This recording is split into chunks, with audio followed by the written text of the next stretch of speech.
I've got 5 home security tips that you cannot ignore. Otherwise, you'll pay the price. But before we get into it, we have a gun giveaway going on right now. You can enter for free, but it ends really soon.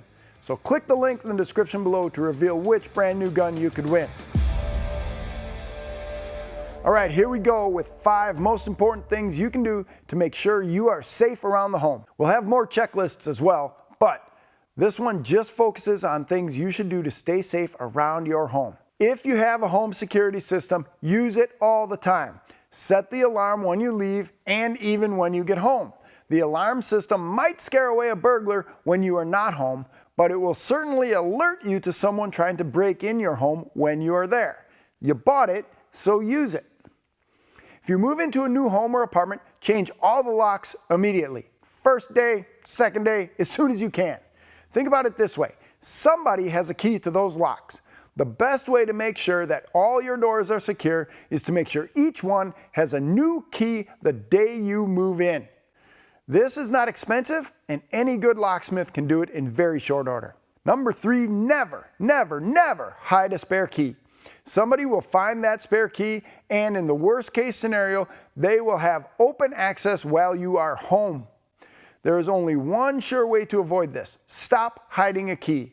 If you regularly lock yourself out of the house, you need a different system. Hiding a key is like hiding an invitation for someone to come in your home.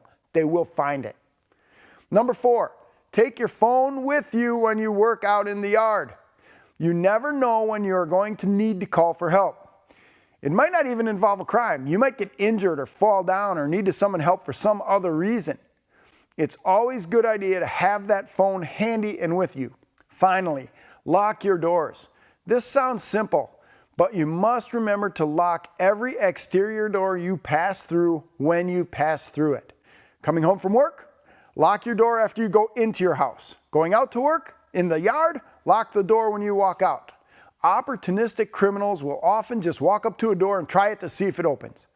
If you're in the backyard and you leave your front door open, a thief can be in and out with your valuables before you even know it. If you don't lock the door as you come home from work, an attacker could just follow you right inside. It's a simple thing, but one that many people overlook. Want to know when it's legal to draw your gun? Click the video right next to me to reveal a detailed explanation from a former police officer and competitive shooter. Let me give you a definition of lethal force. Lethal force is any force that would cause death or great bodily harm.